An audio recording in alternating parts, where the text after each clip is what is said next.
nasa 12 feet po yung pagitan niya. Yan, 12 feet po siya ang luwang niya. Pagitan niya sa gitna mga kabukid. Tapos kung tatalsak tayo dito sa gawin dito, bali siguro magiging 10 feet na lang mga kabukid. Ano sa tingin niyo? Okay? Okay? Ala na? Ano sa tingin mo? Okay, pwede? Sakto? Mukhang hindi ano si Kuya Pedi ah. Hindi.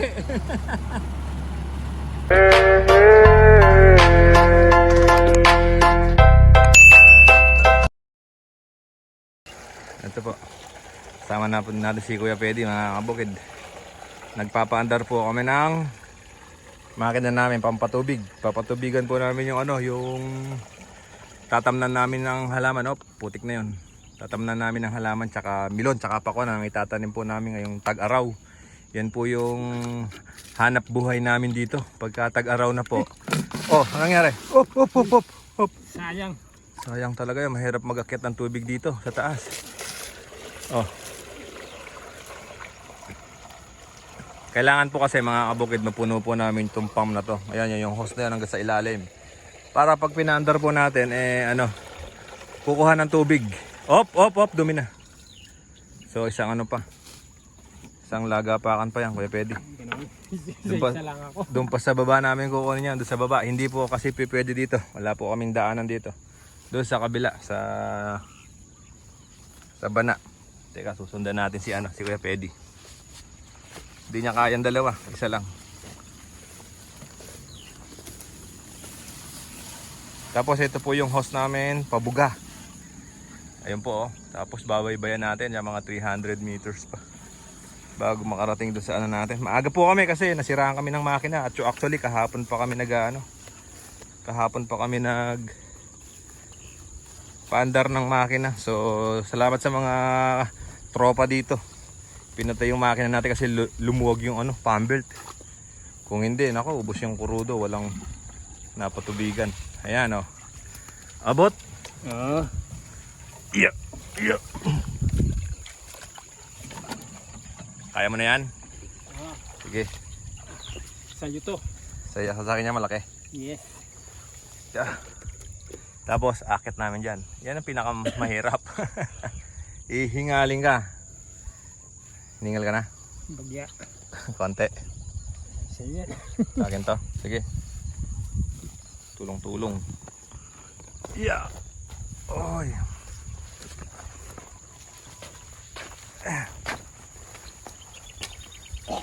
Oy. Sige, diretso. Kapag napuno na namin yon mga kabukid, pwede na kaming magpaandar. Lalabas na yung tubig noon. Yeah. Palagay ko bitin pa yan. Hindi puno yung ano natin eh. Hindi puno yung galon natin.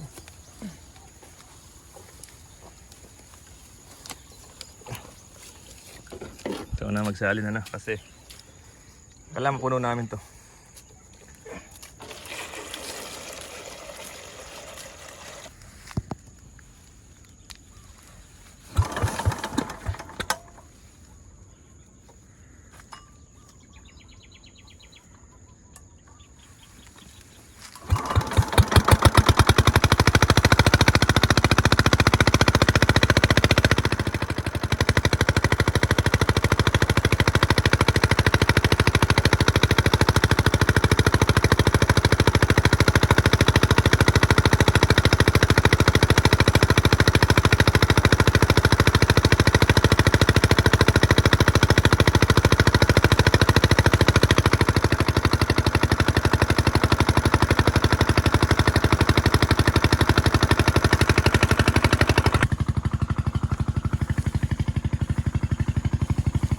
Okay na.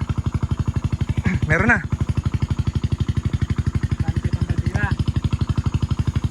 Oo, ano. Ito na mga kabukid.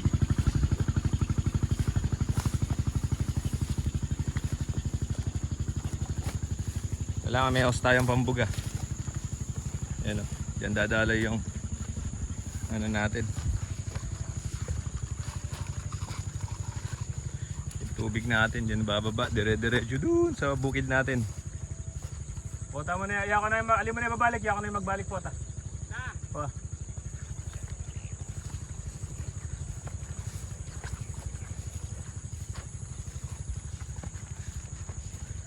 So ito na yung tubig natin mga kabukid oh. Ito kasi magpaparoto po tayo, ay alanganin po yung ano, yung lupa makunat, di pwede. Kakapul yung ano, kakapul yung roto, papadaop tayo. So ito ganda ng palay oh, ganda yung palay nila. Ako konti yung inani ko ngayon, nauna po kasi ako sa kanila. May yung nauna kasing palay, may isang bagay maganda kasi mahal yung palay, kaya lang pangit yung ani ko. So ito ganda ng palay nila. So doon tayo, doon sa dulo. Ito mga kabukid, ngayon pa lang dumadating yung tubig natin dahil sa sobrang layo. Ayun, doon pa yung pinanggalingan natin, doon sa may kubong puti na yun. So binaybay niya sa mga, kung di ako nagkakamali, sa mga 300 meters bago nakarating dito sa bukid natin. Ito, actually mga kabukid, kahapon pa tayo nagpatubig kaso nagka-problema lang yung makina natin. Buti na lang, nagpapasalamat ako sa mga kaibigan natin. Lumuwag yung pump belt niya. So kung hindi nila pinatay yung makina natin, tuloy-tuloy yung andar nun, mauubusan tayo ng diesel tapos walang mapapatubigan. So ngayon, ito, pag napatubigan na to lahat na to mga kabukid, darating na yung roto natin na magpapagawa tayo ng butas dyan, papadaop natin, tapos tatamnan natin ng milon tsaka pakwan, paplastikin natin kasi mahal yung plastic, kaso mahirap naman kung di natin paplastikan kasi sobrang ano yan, sobrang damo, matatalo tayo sa damo. So ayun, siguro mga 5 oras lang okay na yan kasi mayroon ng tubig. Tatawagin na natin yung roto natin, tapos papuntahin na natin dito. Ito na mga kabukid, yung roto natin, yung magdadaop, dahil tapos na tayo magpatubig. Ayan o, na mahihirapan kasi pagka wala palang tubig.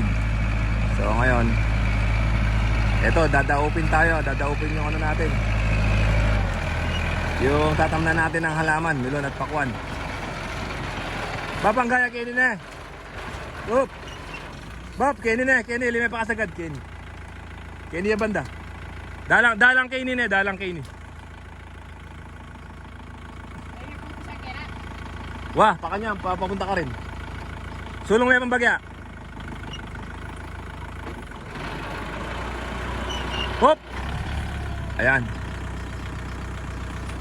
Ito po yung Tagle! Tagle! Oh! Tagle! Makapantay ha! Makapantay ka nyan. Pintulos. Diretso ya. Sige, diretso. Ito po mga kabukid, ito na yung roto natin. Rorotohin niya tapos nakahawi sa gitna. Ang ano po nito, hindi po siya per hektarya ang bayad dito. Kung hindi po per oras mga kabukid. Tapos paplastikan natin to. Medyo malaki lang po yung gastos at pagod, pero para sa halaman po okay po. Maganda naman pala pagka nakaroto pala. Pagka naka na may tubig. Pinatubigan ko po to. Ganda pala. Ito po, ang bayad po dito sa nagdadaop na ganito, mga kabukid, per oras po siya.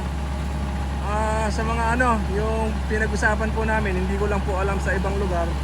Pero dito sa pinag-usapan po namin ng driver ng roto, per oras po 2,500 po ang bayad dito mga kabukid. So hindi ko lang alam kung mga ilang oras niya itong titirahin itong pinaparoto ko mga kabukid. Mamaya malalaman natin kung ilang oras siya. Ganda rin pala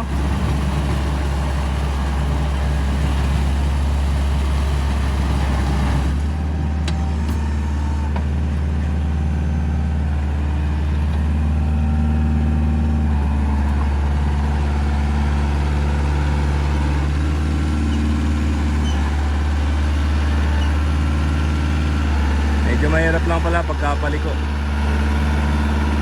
Pero kaya diskarte niya.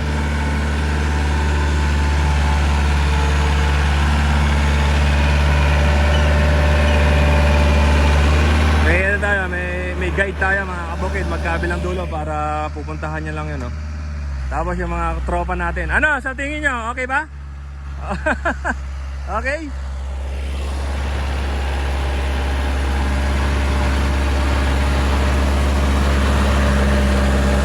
O, ito. Ang luwang po nito mga kabukid, ang pagitan niya, nasa 12 feet po yung pagitan niya. Yan, 12 feet po siya ang luwang niya.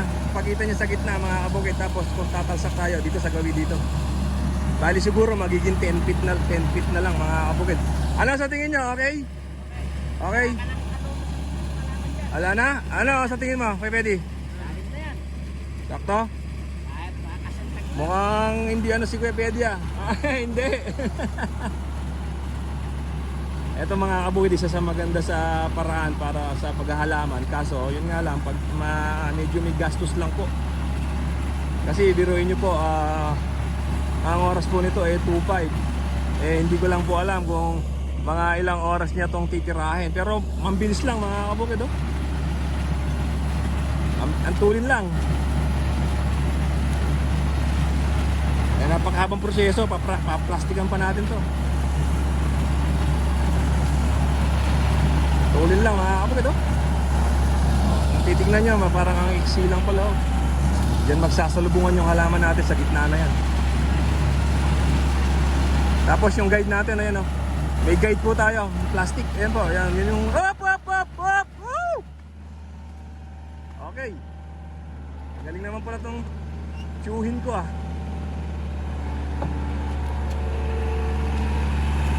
Dadaan po kasi tayo dyan, dadaan. Sira pala yung daan natin. Liliko. Sige pa, oh, sige pa. Diretso pa, sige pa. Yan.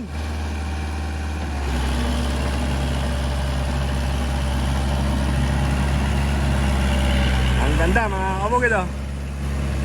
Nakakadalawa na.